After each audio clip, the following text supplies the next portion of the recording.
संदर्भ को समझाने का प्रयत्न करूं कि ये किस संदर्भ में क्या बात कही जा रही है। जब समस्त लोक लोकांतरों की रचना हो गई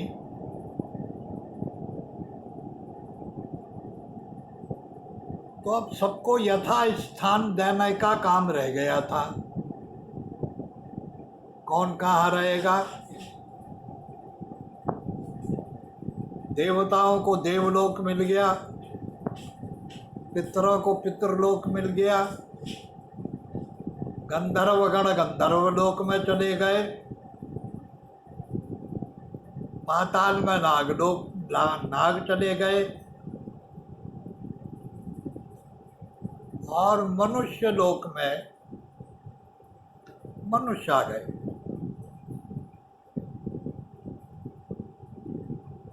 इन सब लोक लोकांतर के लोगों ने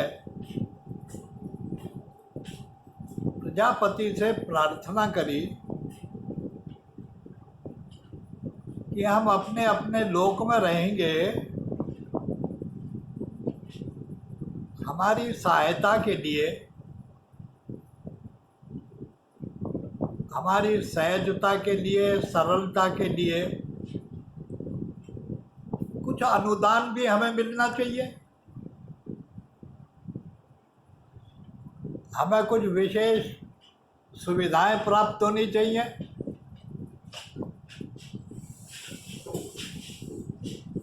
तो निसर्ग ने देवताओं को देवलोक में कल्प वृक्ष प्रदान कर दिया। दो भाई, मैं तुम्हें एक ऐसा कल्प वृक्ष देता हूं कि इसके नीचे खड़े होके तुम जो भी इच्छा करोगे वो इच्छा तुम्हारी निश्चित पूर्ण होगी। जैसी भी तुम्हारी इच्छा होगी, इच्छा पूर्ण होगी। देवता बड़े प्रसन्न हुए। कल्प वृक्ष देव स्वर्ग की पहचान बन गया। स्वर्ग को आइडेंटिफाई ही कल्प वृक्ष से किया जाता रहा। मनुष्यों ने कहा कि देवता तो वैसे ही शक्तिशाली हैं, उनके ऊपर आपने विशेष कृपा करके उन्हें कल्प वृक्ष भी दे दिया। हम मनुष्यों को भी कुछ प्राप्त होना चाहिए। भगवान ने कहा कि जैसा कल्प वृक्ष देवताओं को दिया है वैसा ही कल्प वृक्ष मैंने तुम्हें भी दे दिया है।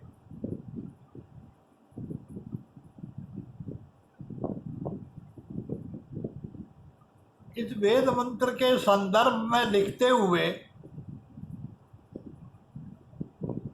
वासुदेव शरण अग्रवाल ने एक बड़ी सुंदर पंक्ति दी कि देवताओं को कल्प वृक्ष मिला और मनुष्य लोक में मनुष्य को मन मिला। मनो वही कल्प वृक्षा, मन रूपी कल्प वृक्ष दिया। जो इस मन के नीचे खड़े होकर के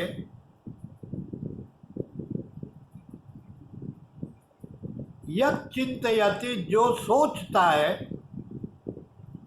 तत्प्राप्नोति, उसे पा लेता है।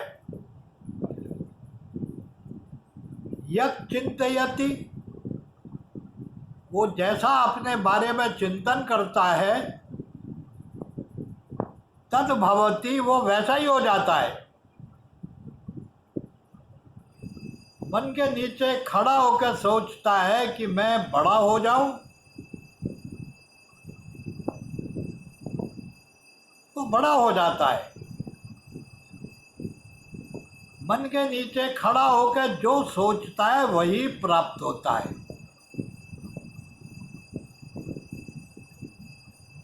इस मन रूपी वृक्ष पर दो प्रकार के फल लगते हैं। संकल्प का फल भी लगता है, विकल्प का भी फल लगता है।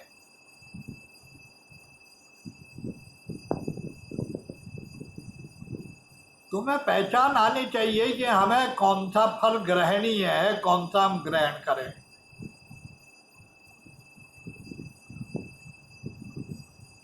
मन क्या है?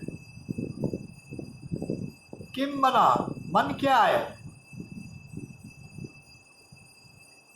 मन मनुते, जिसमें मनन की प्रक्रिया होती है, जहाँ से विचार जन्म लेते हैं, उसको मन कहते हैं। ये मन किस लिए दिया गया? अनुग्रह करके परमात्मा ने ये मन हमको दिया। एक ऐसा सेवक दिया जो हमारे हर कार्य में हमारा सहायक हो।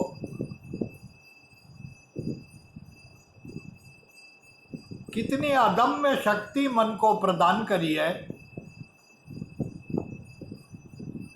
इतनी अदम्य शक्ति है कि इसकी शक्ति के आगे दुनिया की सारी शक्तियां फेल हो जाती हैं। इतना गतिमान है, इतना एनर्जेटिक है, इतना तेज चलने वाला है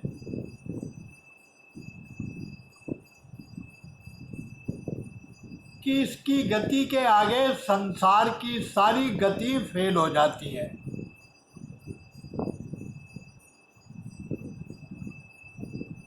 और इसकी गति अबाध है। जब ये गति करता है, चलता है, तो संसार की कोई बाधा की दीवार इसको रोक नहीं सकती।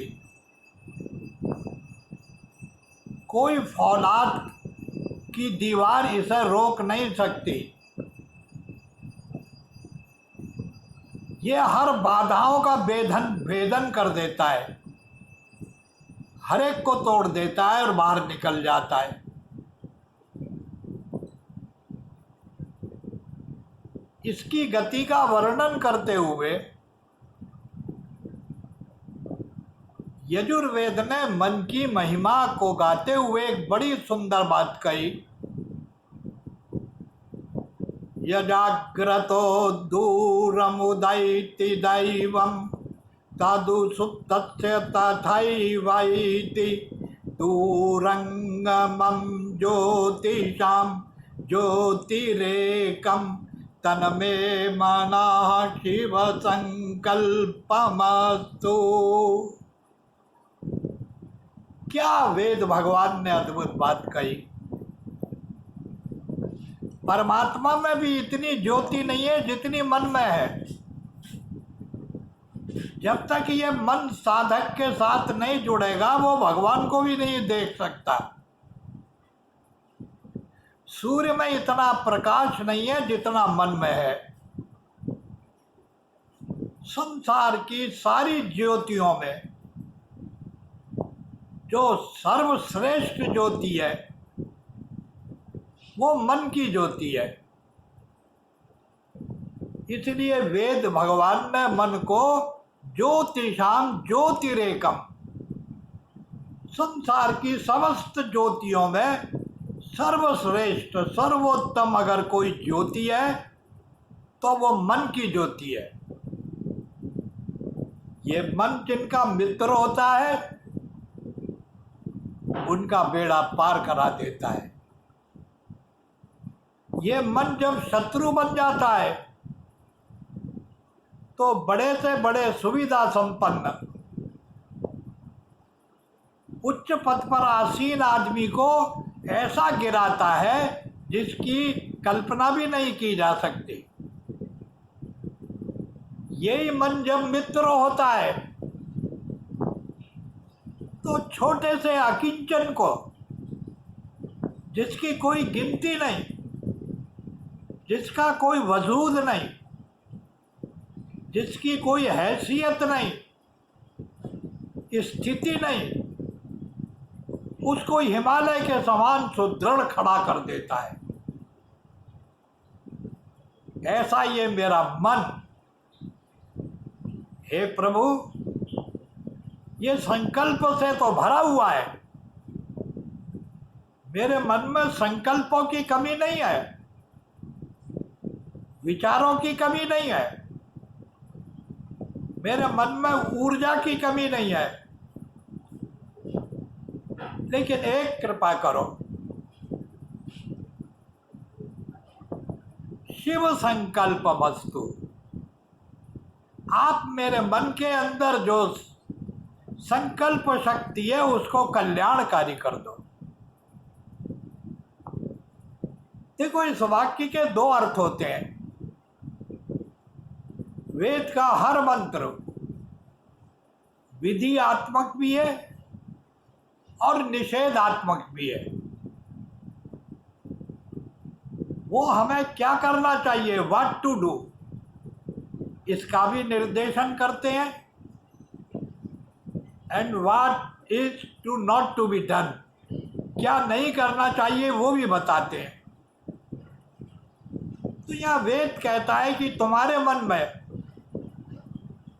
जो संकल्प पैदा होते हैं, जरा सावधानी से देख तो लो कि ये शिव संकल्प है या अशिव है। ये कल्याणकारी संकल्प खड़े हो रहे हैं या विनाशकारी संकल्प खड़े हो रहे हैं, ये निर्णय तो तुम्हें करना पड़ेगा कि इस कल्प वृक्ष के फलों को तुम कितना स्वादिष्ट तैयार कर सकते हो, कैसे पहचान सकते हो। ये पहचान दी है और विधि निषेध भी दिया है कि मन के नीचे खड़े होते हुए जरा सावधानी तो रखना कि कोई विचार ऐसा पैदा ना हो जाए जो अशिव हो, अकल्याणकारी हो, नाशक हो। आज की भाषा में बोले तो क्या बोले, कोई ऐसा थॉट ना आ जाए जो नेगेटिव हो, पॉजिटिव थॉट आना चाहिए, विधियात्मक विचार आना चाहिए, कुविचार नहीं आना चाहिए। बड़ा सुंदर स्वामी शंकराचार्य ने एक पद में कहा है, जब उनसे किसी ने कहा कि महाराज, ये संसार तो एक बहुत बड़ा रोग है, बीमारी है। जिस आदमी को संसार की बीमारी लग जाती है, जैसे दीमक अंदर ही अंदर लकड़ी को काटकर खोखला कर देती है, ऐसे ये संसार की बीमारी, अज्ञान की बीमारी, माया की बीमारी, संसार के आकर्षण की बीमारी जब अंदर घर कर जाती है तो सारे व्यक्तित्व को खोखला कर देती है। दिखाई तो देता है पूरा कुछ खड़ा हुआ, पर अंदर कुछ नहीं होता है। इसलिए स्वामी शंकराचार्य कहते हैं कि ये संसार ऐसा जरूर है, लेकिन इसकी दवाई भी तो तुम्हारे को दे दी है हाथ के हाथ। उस औषधि का प्रयोग करो ना। बोले वो कौन सी दवाई है, तो वो पंक्ति आप सुन लीजिए, संसार दीर्घ रोगस्य सुविचारो महौषधम। इस संसार रूपी बीमारी की, इस संसार रूपी रोग की केवल एक दवा है। तुम इसीलिए दुखी हो, क्योंकि तुम्हारे विचार दुख को पैदा कर रहे हैं। जब तुम अत्यधिक प्रसन्न होते हो, संतुष्टित होते हो, सुखी होते हो, शांत होते हो, तो इसलिए होते हो कि तुम्हारा मन उस समय वैसा ही होता है। मन की तरंगों से ही तुम्हारा सारा व्यक्तित्व बनता है। ये सुख और दुख भी मन की तरंगों का ही खेल है। ये ईर्ष्या और द्वेष क्या है? ये मन की तरंगों का खेल है। जितने विभिन्न प्रकार के रंग व्यवहार में हम अनुभव करते हैं, अपने जीवन में आते हैं या हम दूसरों के अनुभव करते हैं, इन सारे रंगों का उत्स, the fountain head of all these colours is your mind. यह आपका मन है। इसलिए भगवान वेद में प्रार्थना की गई कि हे परमात्मा, मैं मनाहा, मेरा मन ऐसा हो जाए कि ये शिव संकल्प से युक्त हो जाए, कल्याणकारी संकल्प हो। मेरे मन में उठने वाले विचार मेरा भी कल्याण करें, वो दूसरों का भी कल्याण करें। ये कल्याणकारी फलों को उत्पन्न करने वाला मेरा मन हो, विनाशक न हो, नेगेटिव न हो, अविधि कारक न हो। इसलिए शास्त्रकारों ने कहा, मन एव मनुष्याणाम कारणम बंध मोक्षय। आदमी के बंधन का कारण, बंधन किसे कहते हैं? जिसमें आदमी बंद करके दुख पाता है उसे बंधन कहते हैं। जब आदमी दुख से बंधता है तो सच बताओ, उस खूंटे से छूटने में कितनी परेशानी होती है। रोग का बंधन हो, शोक का बंधन हो, दुख का बंधन हो, जब आदमी खूंटे से बंध जाता है, दुख के खूंटे से बंध जाता है, तो उसके बस का नहीं होता है उस खूंटे से बाहर आ जाए। उसे सहायता की जरूरत पड़ती है। इसीलिए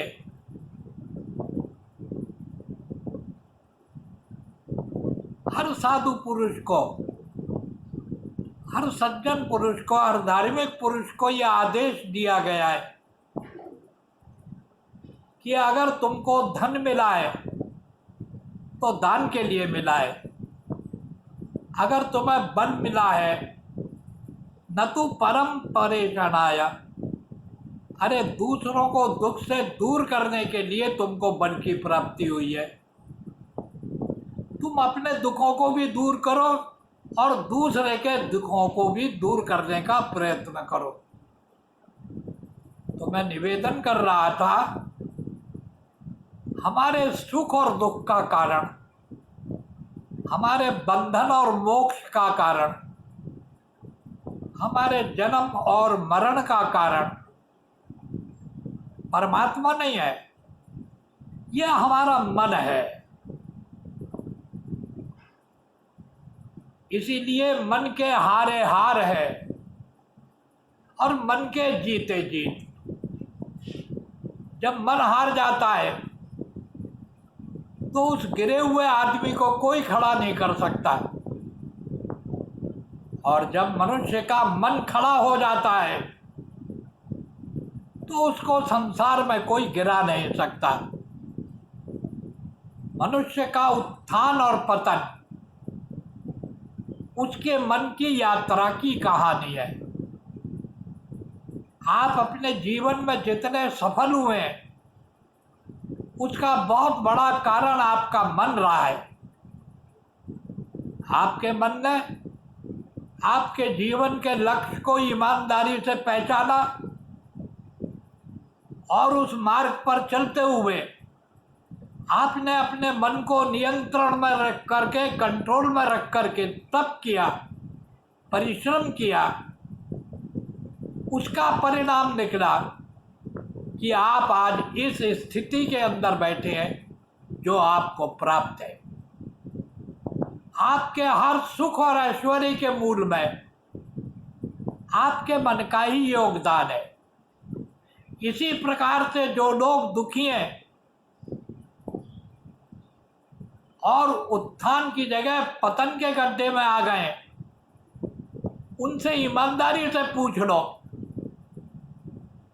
कि तुम्हारे पतन का कारण कौन है। अरे सुखस्य दुखस्य न कोपि दाता, किसी ने तुमको नुकसान पहुंचा करके नीचे गिरा दिया ये नहीं है। कोई तुम्हें उठा करके उच्च पद पर बैठा देगा ऐसा भी नहीं है। परो ददाति कुबुद्धि ऐसा, जो आदमी अपनी गिरने की जिम्मेवारी का तिलक दूसरों के सिर पर लगाता है वो मूर्ख है। अरे कोई आदमी न तुम्हें गिरा सकता है न उठा सकता है।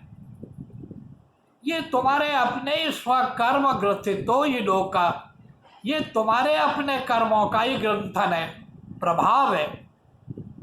ये तुम इसके जिम्मेवार हो, इसका जिम्मेवार कोई और दूसरा नहीं है। तो मैं निवेदन कर रहा था, साधना करने का अर्थ है मन के साथ मित्रता करना, मन को पहचानने की कोशिश करना। मन हमारा शत्रु नहीं है, ये हमारा मित्र है। लोग कहते हैं कि मन को कंट्रोल में नहीं होता, ये बिल्कुल गलत बात है। उपनिषदों में तो बड़ी सुंदर व्याख्या दी है, मन सस्तु परा बुद्धि। अरे मन को नियंत्रण करने में बुद्धि सबसे समर्थ है। बुद्धि मन को कंट्रोल करती है। आपकी बुद्धि अगर संतुलित है, आपकी बुद्धि में अच्छे विचार उत्पन्न होते हैं, आपके पास अच्छे शब्दों का संग्रह है, रिच वोकेबलरी है आपके पास,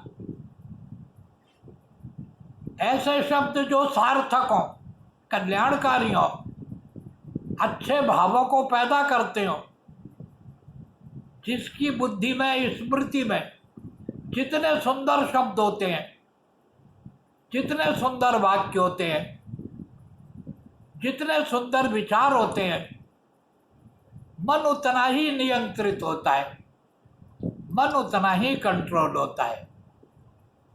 ये गड़बड़ी तब होती है, हम मन का विकास तो बचपन से शुरू कर देते हैं। अपने बच्चों को भी हम मन का गुलाम बनाने का प्रयत्न करते हैं, ट्रेनिंग देते हैं बच्चों को।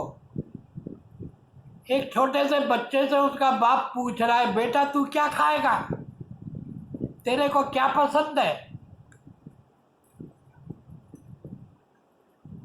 वो बेटे को पसंद से चलने का राय एडवाइस कर रहा है। हमारे व्यक्तित्व में कमी का बहुत बड़ा कारण हम ही नहीं है, हमारे वो माता पिता भी हैं जिनने हमको पाला है, पोसा है।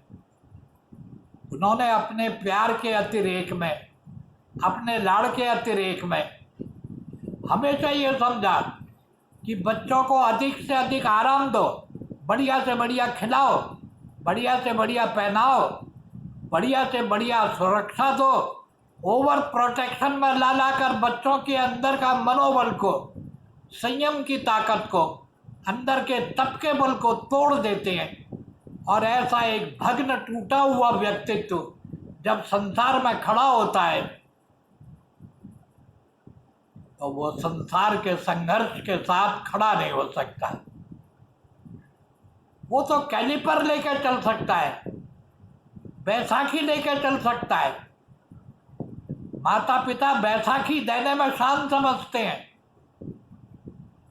जबकि कायदा ये है कि बच्चों को तपस्या और अनुशासन से, मुझे एक बहुत बढ़िया मंत्र या ध्यान आया ब्राह्मण ग्रंथों में, बच्चे को जब आशीर्वाद देते हैं तो उस समय पिता एक पुत्र को एक आशीर्वाद देता है, अश्मा भव, तू चट्टान की तरह, पत्थर की तरह मजबूत हो जा, ऐसा कठोर हो जैसे पत्थर कठोर होता है। और ये कठोरता जब ही उत्पन्न होती है जब संघर्ष में होकर के जीवन गुजरता है, संयम में होकर के जीवन गुजरता है, तपस्या में होकर जीवन गुजरता है। लेकिन जिन लोगों ने अपने बच्चों को मम्मी बना दिया है, सोने चांदी के ताबूतों में उनको रखने की बात सोच ली है, तो भैया ऐसे के अंदर जो व्यक्तित्व पैदा होते हैं वो लंगड़े लूले होते हैं। उनके अंदर न संकल्प का बल होता है न मनोबल होता है। इसलिए कितना ठीक कहा शंकराचार्य ने, मन एव मनुष्याणाम कर्ण बंध मन एव मनुष्याणाम कारणम बंध मोक्षया। आपके जीवन में आपको मुक्त करके आज़ाद रखने की ताकत अगर किसी में है तो आपके मन में है, और आपको गुलाम बनाकर जिंदगी भर दूसरों की सेवा करने वाला बनाना ये भी आपके मन के अंदर है। ये आपके ऊपर है कि आप मन की कौन सी शक्ति का वर्ण करते हैं। इसलिए वेद कहते हैं तन्मे मनाहा शिव संकल्पमस्तु। हे परमात्मा, मेरे मन के अंदर ऐसे संकल्प पैदा करो जो मुझे कल्याणकारी हो, परिवार को कल्याणकारी हो, समाज को कल्याणकारी हो, जो भी मेरे चारों तरफ है सबके लिए कल्याणकारी हो। ऐसा मन शिव संकल्प से युक्त होना चाहिए। ओम शांति।